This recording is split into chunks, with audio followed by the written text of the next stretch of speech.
Hi guys. Excuse me. I had a free few minutes. Emily's actually sleeping, and I have about 15 minutes before I have to pick up Max, so I thought I would make a vlog about Jackson's birth and cesarean number 1, what happened and what I think went wrong, what I learned from it. So I had a very healthy pregnancy with Jackson. No issues, no gestational diabetes, no problems with the ultrasounds. I was 40 weeks and 6 days pregnant when I went to my last OB appointment. She checked me. I was a fingertip dilated. I don't think I was effaced at all. And she had me go for a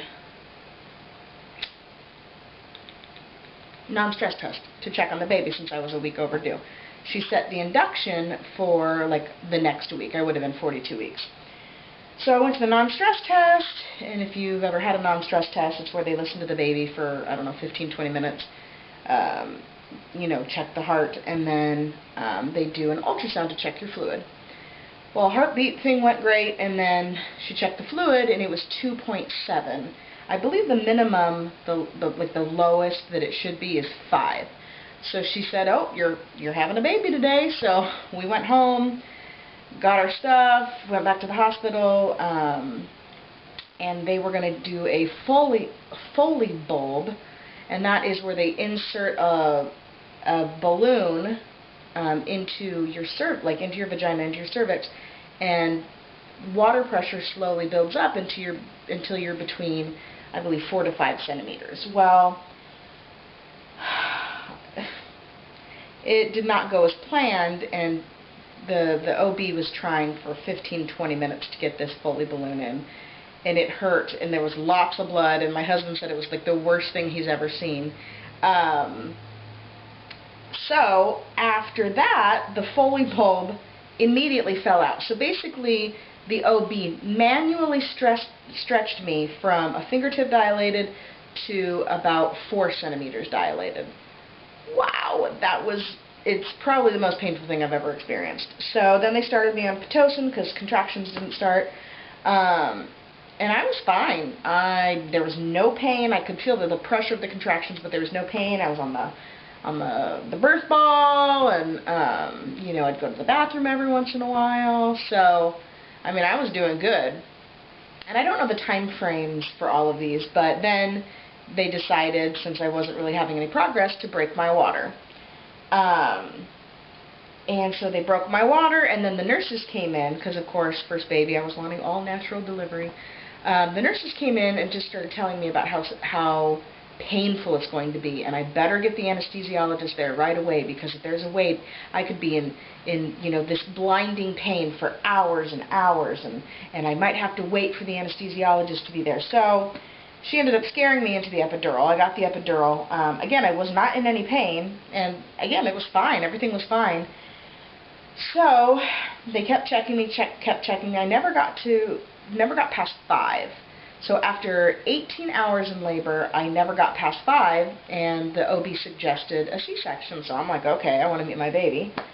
So they said that's, fine, wheeled me in, had the C-section. And then the worst part, excuse me, of the C-section for me was that they take the baby out of you, and then they just do everything. Like, they don't think, oh, the mother might want to see the baby right away. So all this time's gone by. I'm crying. My husband's crying. It's, this beautiful event.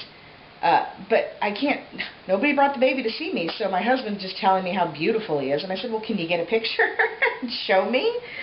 So he got a picture. I finally saw my baby for the first time via, like, a camera. So they finally brought Jackson over to me, and it was awesome. He was cute, and then afterward you get the shakes, and my recovery with Jackson's C-section was actually awesome. We were living with my in-laws at the time. I was walking up and down their stairs carrying Jack. Like, it was I mean, it was painful. You can't move a whole bunch, but I mean, it wasn't awful. But I knew that for the next pregnancy, I wanted to try a vaginal birth. I didn't want another C-section.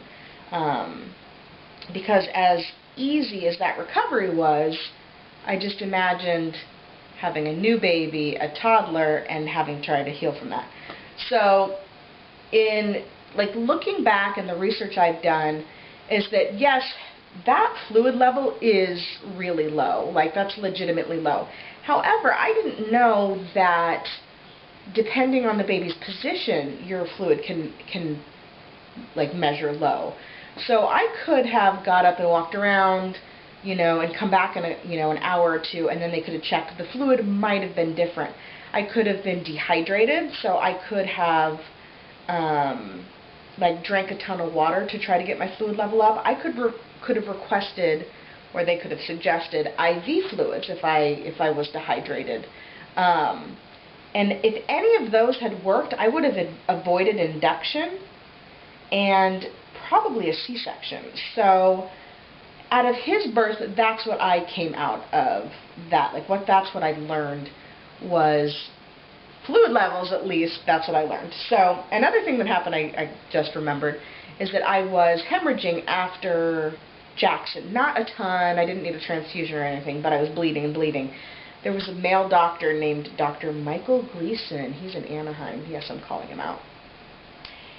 Well, anyway, I guess for when you're hemorrhaging like that, they give you, I think it's called Cytotec, and they give it to you as a suppository up your bum. Well, he told me to kind of roll onto my side, and he administered that with his hand without telling me he was going to do it. So I'm still with Kaiser. I've seen other doctors with Emily's pregnancy and birth and this pregnancy, and any time I go, I say, I will see any doctor except for that one. I just think that that is the rudest thing, is to have somebody insert something into your bottom without telling you it's going to go there. Like, he could have said, okay, we have to try to stop the bleeding. I'm going to go ahead and insert this. I'm going to need you. Nope. Just, oh, go ahead and turn on your side. Boop. So, needless to say, I have never seen him. I will never see him. If he is a doctor delivering at a hospital that I go to, unless I am crowning and delivering or baby is in distress, I will go to a different hospital. I request a new doctor. That is just atrocious care. I just can't believe that. Anyway, so that happened. So that's what I learned from Jackson's C-section number 1. Jackson was born exactly 41 weeks gestation, and that was by early ultrasound dating, which is supposed to be very, very accurate. So that's Jackson's birth story, and again, I'm sorry, I'm just lounging like the Queen of Sheba. I feel like crap today. I feel like short of breath. The baby has been kicking all day. I love the baby kicks. They don't hurt or anything, but it's just, I'm so uncomfortable, and I just feel off. I feel not physically sick like a flu or a cold. I just feel like crap. So that's why I'm kind of just lounging around. Very grateful that Emily is taking a nap, so I've been having a little bit of time to just kind of rest while she does that. So that's Jackson's birth video or birth story. Very condensed. If you have any questions, comments, leave them down below. I will go ahead and answer. I will try to film in the next week or two Emily's birth story, so we have a comparison. That will be C-section number 2, and then I will eventually probably post another video on why I really want a VBAC for this third. So I hope you guys are having a great week. Bye.